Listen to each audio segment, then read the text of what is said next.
Tiene la palabra el senador Páez.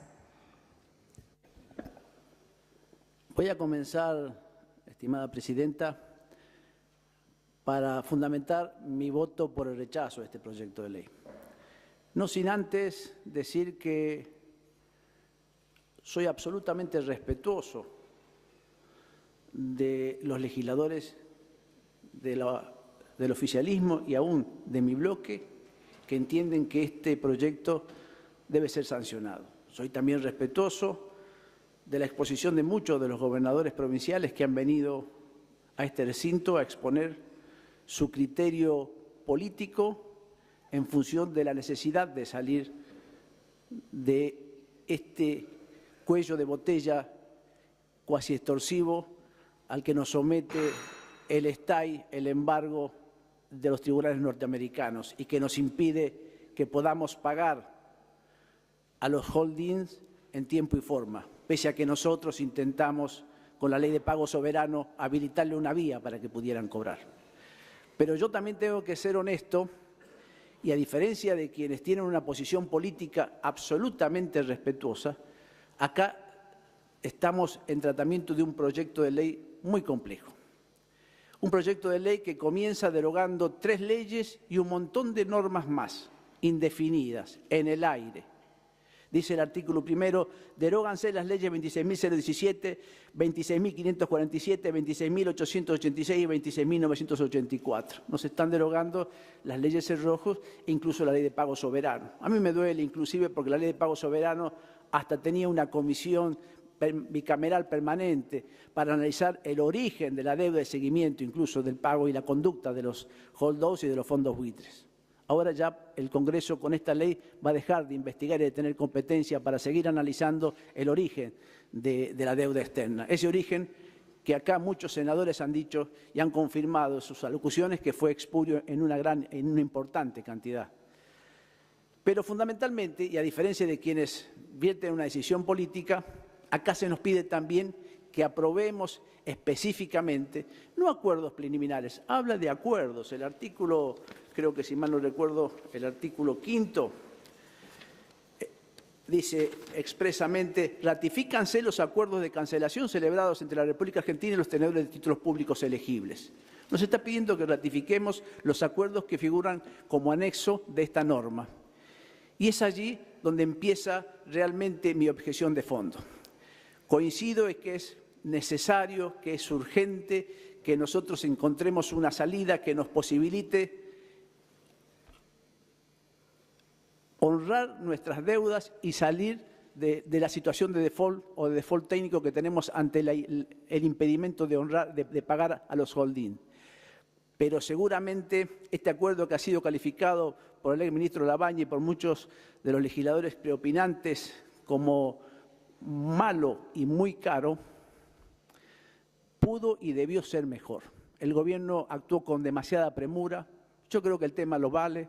Me hubiera gustado hoy que también estuviéramos tratando otros temas también importantes que hacen a la política de Estado, que estuviéramos hablando de la continuidad, la ratificación de ARSAT, de la continuidad de la ratificación de Atucha 3, de la continuidad de la ratificación de políticas de infraestructura y de obra pública de la nación, y de política para sostener el mercado interno y el consumo y el poder adquisitivo de los trabajadores, pero estamos tratando esto que también es urgente. Ahora bien, en oportunidad del tratamiento de esta norma, lo primero que me pregunté es por qué se deroga infringiendo un principio que desde este Congreso estamos pidiendo que no se haga, que es justamente la derogación genérica de normas que se opongan, porque justamente por eso tenemos una ley de digesto para evitar esta suerte de derogación tácita y genérica de normas que se opongan. La primera que me surge es la ley 27.207. Que es la ley de los principios básicos de los procesos de reestructuración de la deuda soberana. Y claro, hay parte de esta norma que fue aprobada y apoyada por 136 países y que solo 6 países rechazaron, Estados Unidos, Alemania, Canadá, Israel, Japón y Reino Unido, solo esos 6 países. Y acá habla de principios que justamente están siendo vulnerados en esta parte de la negociación. Fíjese que el principio quinto prevé, y acá sí también por esta norma pueden venir reclamos, no sé si en los tribunales norteamericanos, pero sí en el CIADI, y así lo dijo el ex procurador Guglielmino, que con los 58 tratados bilaterales de inversión, muy probablemente y con una pequeña inversión, los holdings, los que han entrado en la deuda reestructurada, van a pedir un tratamiento equitativo e igualitario porque se van a sentir discriminados en función a lo que hemos concedido en esta negociación, porque estos acuerdos son una transacción. Hablamos de sentencia, pero estamos transando con los Me Too y transando con los fondos buitres que han obtenido sentencias con intereses originarios, con montos de capital y con punitorios.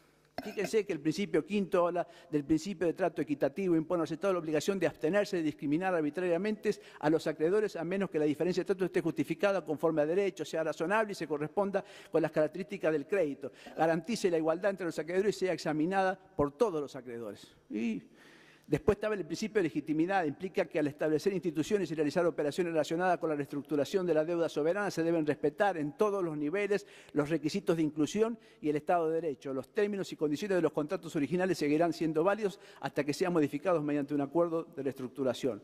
El principio de sostenibilidad significa que las reestructuraciones de la deuda soberana deben realizarse de manera oportuna y eficiente y crear una situación endeudamiento estable en el Estado deudor, preservando desde el inicio los derechos de los acreedores y a la vez promoviendo el crecimiento económico sostenido e inclusivo y el desarrollo sostenible. Estos principios yo creo que genéricamente están siendo vulnerados por esta norma. Pero más allá, en oportunidad de la concurrencia del Procurador del Tesoro y del Ministro, le exigimos que emitiese un dictamen. Invocamos que inveteradamente la Procuración del Tesoro, que depende del Poder Ejecutivo, que a su vez debe forzosamente, conforme la Ley 12.954, expedirse sobre todo proyecto de modificación o creación de normas legales, y esta es una norma de trascendencia, siendo él incluso el asesor jurídico del Estado. Él se ha calificado, el Procurador del Tesoro, inveteradamente, que es el asesor jurídico del Estado. Y cuando se es asesor jurídico del Estado, asesor letrado del Estado, también lo es del Congreso. El Congreso, más allá de las previsiones de la Ley 24.667, tiene el derecho de exigir un dictamen, y él tenía que darlo, y lo dio. ¿Sabe lo que dio, señora Presidente? Un verdadero mamarracho, un despropósito. Realmente, este funcionario aparece ser como pusilánime en función de deshonrar el cargo que ostenta, porque el dictamen de él es omisivo total. Fíjense que inveteradamente, como así lo ha hecho la Procuración del Tesoro, no se emite sobre la oportunidad, mérito o conveniencia, pero sí es pertinente y necesario que debe emitir dictamen sobre la legitimidad. Y él omite expedirse sobre la legitimidad de todos y cada uno de los acuerdos. Y es necesario que se emita, si no carece de la esencia del dictamen. Omite todo eso y se limita únicamente a colocar y copiar los antecedentes de los informes de los abogados de Buenos Aires. ¿Y sabe por qué también es importante? Porque al incorporarlos en un artículo de esta ley, debemos ver si esa legitimidad afecta o no nuestra Constitución y nuestro ordenamiento jurídico. Nuestra Constitución, porque una ley de la Nación debe estar ajustada a derecho, y ajustada a derecho significa ajustada a la Constitución. El Procurador del Tesoro omitió el deber esencial. Fíjese, señora Presidente, que la misma Procuración del Tesoro tiene dicho inveteradamente qué debe contener un dictamen. Dice, en los que se sostiene que los dictámenes no pueden ser mera recopilación de antecedentes de hecho, este caso, sino que deben comprender el análisis específico, exhaustivo y profundo de una situación concreta. Acá hay una omisión total de analizar todos y cada uno de los acuerdos. Efectuada a la luz de las normas jurídicas vigentes, las nacionales, porque lo tenemos que aprobar, estamos sometidos a una ley, tiene que verificarse el ajuste a nuestra Constitución. Y los principios generales que las informa a efectos de recomendar conductas acordes con la justicia y el interés legítimo de quien formula la consulta, en este caso el Congreso de la Nación. Esto está como doctrina en los dictámenes 197, 61, 203, 159, 205, 70 y muchos otros más. Señora Presidenta, esta omisión y la inclusión de cláusulas que han sido calificadas buenamente como desprolijas y otras realmente como abusivas, donde estamos pagando hasta costas de proceso donde estamos exhibidos de esas costas, honorarios legales en donde hemos salido victoriosos y no condenados en costas, no merecieron el más mínimo análisis, ningún dictamen, ninguna opinión sobre los acuerdos. Es más, tenemos acuerdos donde incluso, fíjese lo que ha pasado, analizándolos, se garantiza a los fondos buitres la posibilidad de que con el dinero que le entreguemos sigan comprando deuda en default y nos sigan haciendo reclamos. Mire, a fojas 239 y 243 del expediente elevado de la Cámara de Diputados, es decir, del anexo, fíjese lo que se le ha acordado a los fondos BR Global, Partner, LP y Procedia Holdings. Expresamente acordaron nuestros negociadores. Nada de lo contenido aquí, como tampoco en el acuerdo marco de solución, le prohibirá o de algún modo restringirá al tenedor de adquirir bonos argentinos en cesación de pagos para fines comerciales o para participar en cualquier otra oferta futura de la República. Foja 239 y 243.